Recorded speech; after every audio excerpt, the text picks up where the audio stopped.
Dr. Sri Kumar, and I also wish to thank the LIS Academy and especially Professor Kunnur for inviting me to give this talk at this conference. So, Dr. Rama Patnaik, the chair of session, my fellow panelists, and dear delegates. Now, in the early 1990s, many of you may recall that India embarked on a policy called the Look East policy. Now, this policy was an effort to cultivate extensive economic and strategic relations with the nations of Southeast Asia. And the Look East policy strengthened India's political, economic, and cultural relations with countries of Southeast Asia and the Pacific. And this policy ensured that India becomes an important part of the emerging economic and security architecture in the Southeast Asian region. So this Look East policy that began in the early 90s, it was very aggressively pursued by the government then and by later governments, by the successive governments, till the year 2013, when this policy, the Look East policy, was rechristened as the Act East policy. The Look East policy was very successful, and in 2014, India announced or rechristened this Look East policy as the Act East policy. So a successor of the Act East policy was a successor of the Look East policy. Now, why I say, or why I took this example is that this is one of the several examples of diplomatic initiatives taken by our government to enhance what we call soft power. I'm sure that many of you would have heard about soft. To contrast soft power, hard power is the military might of a nation. We know that countries build huge armies to influence nations, and also for strategic interest and gains. The countries have the military might, which is the hard power. Soft power, in contrast, is now being increasingly used to enhance international relations, and soft power is a persuasive approach in international relations, where typically cultural influence, economics, education, these kind of things are used to influence nations. Bollywood, for example, to be an example of India's soft power. We are able to influence people across the world with in Bollywood movies. So it's an example of soft power. And as I said, there are many fellowship programs, economics, education. These are all examples of soft power. Now, in the recent years in international relations, there is also something called smart power. Smart power is apparently the combination of hard power as well as the soft power strategies. Now, diplomacy, which is what we are talking about today or in this session, is an example of soft power. And my colleagues, my fellow panelists, some of them have already discussed about library diplomacy. And the panelists after me will also be discussing about library diplomacy. I would also be talking about library diplomacy, but before that, I would like to talk a bit about science diplomacy. Now, we talked about diplomacy being an example of science diplomacy is what I would dwell on. We know that today, more than ever in the past, science has transcended boundaries and barriers. And those of us who have done scientometric studies would know that science is increasingly collaborative. And in fact, consortium authorship and mega authorships are common in science. For example, a research paper in the area of, say, particle physics is authored by thousands of authors from hundreds of institutions. It's a massive collaboration that we see in science.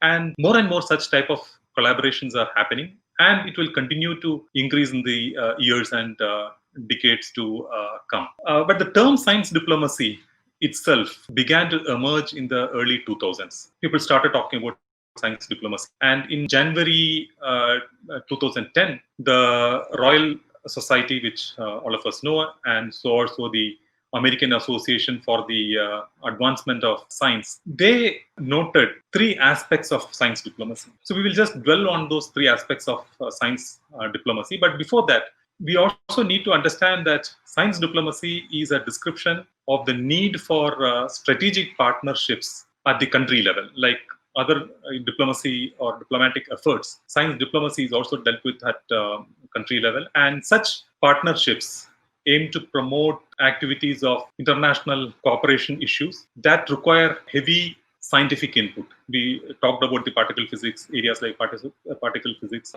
which these are it's a global scientific initiatives and experiments that are carried out, and then there are scientific issues that are of global concern. And one of the finest examples is the ongoing pandemic, the COVID-19 pandemic, where we see, even how countries have been collaborating, and even India. If you recall, India had sent dispatches of few medicines like chloroquine as gifts to our neighboring countries to help them to fight the coronavirus pandemic.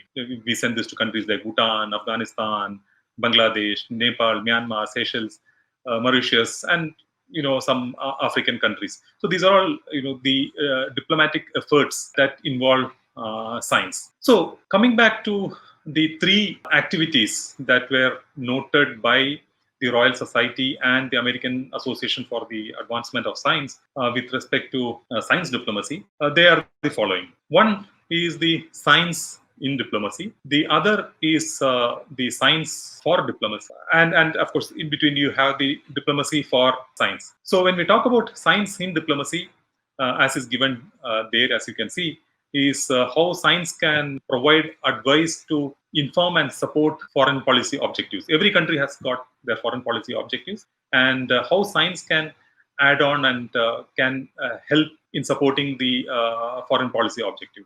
The second one, diplomacy for science, talks about how diplomacy can facilitate international scientific cooperation, something the opposite. So there is science happening, and there is diplomacy, and how that diplomacy can actually facilitate scientific cooperation. And thirdly, the science for diplomacy, where we are talking about scientific cooperation, improving international relations. So these are three distinct activities that come under the framework of or fall under science diplomacy. So science diplomacy is the use of scientific collaborations among nations to address common problems and build constructive international partnerships. So, and as I mentioned, although the terminology science diplomacy emerged in the early 2000s, in the last couple of decades, it has gained a lot of currency the world over, and there are lots happening in the area of science diplomacy in the form of courses on science diplomacy, and there's a lot of focus. Nevertheless, science diplomacy, although the terminology is new, scientific cooperation itself is not a very new phenomenon. It's been growing.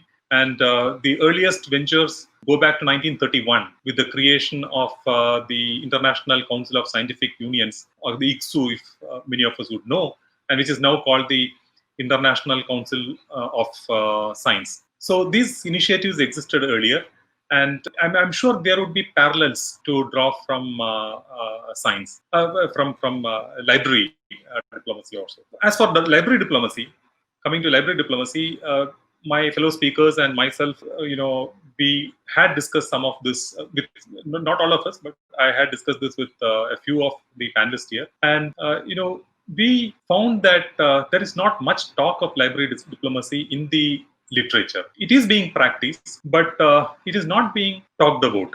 And, and libraries have been indeed promoting soft power. And I'm sure, by the speaker after me, Dr. Ghosh, would be dwelling on examples from the area of library diplomacy. But what I would do here is, in the process of drawing lessons from science diplomacy for library diplomacy, let me appropriate the explanation or the three activities of science diplomacy that the Royal Society and the American Association for Advancement of Science did in January 2010. Let me appropriate that for library diplomacy as follows. So we can talk about library in diplomacy, where we can ask, can libraries provide advice to inform and support foreign policy objectives, like how science diplomacy has been successful in doing that? So can libraries provide advice and to support and inform foreign policy objectives? Then diplomacy for library, can diplomacy facilitate international library cooperation? Yes, library cooperation is happening a lot within countries and a bit less across countries. But can diplomacy enhance international cooperation?